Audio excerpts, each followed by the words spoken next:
Le Grand Matin Sud Radio, 7h-9h, Maxime Liédo. 8h23, Benjamin Glaise, on en parle et on en parle, on n'en parle pas, mais si on va en parler, Benjamin Glaise. Si, on va en parler. Bien oui. sûr qu'on va en parler. Vous voulez me censurer, c'est ça? Oui, c'est bien le genre de Sud Radio, vous avez raison. Vous avez raison. À peine a-t-il obtenu les retraits de son bracelet électronique que Nicolas Sarkozy s'est envolé au Cap Nègre avec son épouse Carla Bruni. Oui, l'information est dévoilée par nos confrères du média Off Investigation, le Cap Nègre, où précise l'article, Carla Bruni, Sarkozy dispose d'une luxueuse résidence secondaire à quelques encablures du Festival de Cannes. On y revient, Guy. Petit rappel des faits. Alors, en décembre, Nicolas Sarkozy est condamné définitivement à 1 an de prison ferme dans l'affaire dite des écoutes, condamnation pour trafic d'influence et corruption. Sa peine est aménagée à l'époque sous bracelet électronique. Il l'aura donc porté en tout et pour tout 3 mois, puisque ce mercredi, le juge d'application des peines a décidé d'accorder à Nicolas Sarkozy le régime de la libération conditionnelle et ainsi le retrait de son bracelet électronique. Le parquet justifie la décision. Étant âgé de 70 ans depuis le 28 janvier 2025, sa requête de libération conditionnelle, donc avant d'avoir exécuté la moitié de la peine, est recevable. Et visiblement ça fait beaucoup réagir sur les réseaux sociaux et ailleurs, parce qu'on se dit quand même, une peine qui était déjà aménagée sous bracelet électronique, est-ce que on devait absolument lui retirer? Est-ce que ça ne fait pas on va dire encore une fois cette espèce d'esprit un peu de favoritisme? C'est-à-dire qu'on est passé de 3 ans de prison, dont 2 avec sursis, je crois, à ça, quoi, à 3 mois. Juste, je voulais vous dire, on a reçu un coup de fil en régie de Juliette Binoche qui nous fait savoir qu'on ne doit plus dire Cap Nègre, mais mince. Cap de couleur. Ah oui, pour être sûr d'être parfaitement. Non, mais je pense qu'il y avait un problème.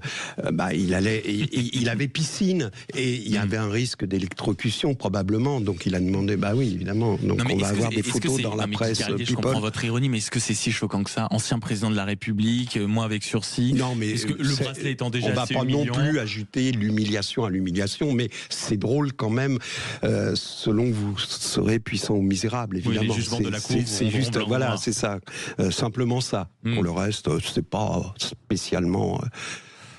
C'est pas ce qu'il y a de plus choquant. Est-ce qu'on a raison de trouver ça quand même, que certains Français puissent trouver ça un peu honteux qu'un président de la République bénéficie de ce genre de mesures?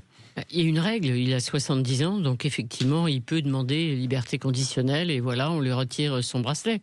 Après, ça nous amène à l'autre question, est-ce qu'on lui retire aussi la Légion d'honneur si on respecte aussi la règle et la loi? C'est une autre question qu'on s'est posée déjà il y a quelque temps à ce micro en s'interrogeant. Emmanuel Macron avait répondu en disant que je ne crois pas que ce soit, on va dire. Mais vous voyez qu'il y a une action qui est effectivement intentée et qui veut effectivement l'application de la règle et s'oppose au choix du président de la République qui est de ne pas accepter le retrait de la Légion d'honneur. Donc le problème n'est absolument pas réglé.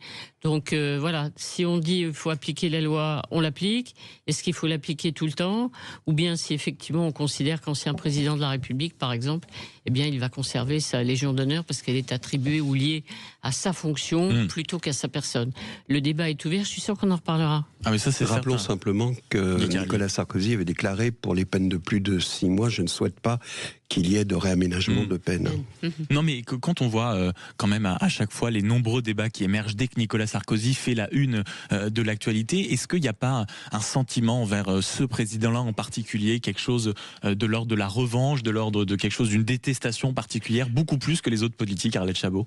C'est surtout un personnage, une personnalité qui n'a jamais laissé indifférent. Oui, il suscite toujours des passions. Il a un fan club, on sait, on l'a vu. Chaque fois qu'il publie un livre, il y a des files d'attente de plusieurs heures. Des files d'attente pour le voir, pour avoir une dédicace.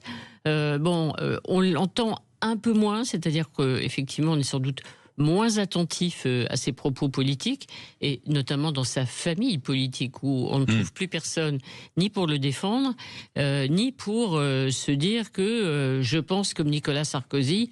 Si, tiens, Laurent Wauquiez hier, qui a réaffirmé qu'il était un sarkozyste et qui défend toujours Nicolas Sarkozy. Et rappelez-vous même rappelez-vous Bruno Retailleau dans Le Point il y a 2 semaines qui dit « Je me rappelle de 2017, c'est mon objectif, rassembler ce grand peuple de droite ». Mais vous qui aimez raconter les les coulisses, Guy Carlier. C'est marrant quand même, cet ancien président de la République, Ouais. même si le dit Arlette Chabot peut être un peu en perte d'influence, c'est quand même un parrain fantastique. Je crois que c'est justement parce que c'est un ancien président de la République. Cette fonction crée une espèce de sentiment paternel. Vous rappelez-vous Chirac qui a rien fait pendant le roi fainéant pendant son deuxième septennat.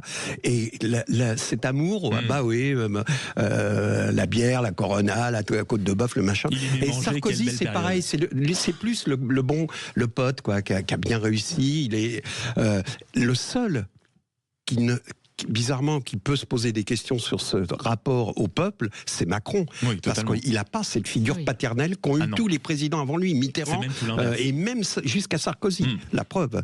Et François Hollande l'avait, ça, ce côté un peu paternaliste qu'on ne retrouve pas forcément. Non, il était normal. Il le disait, je suis normal. On l'a laissé dans l'histoire normale. Quand on est normal et qu'on est président de la République et qu'on se dit normal, ça marche pas. Non, exactement. Par définition, si on est président et président de la République, c'est qu'il y a peut-être quelque chose qui ne ressemble pas à la normalité. On est un peu différent des autres quand même.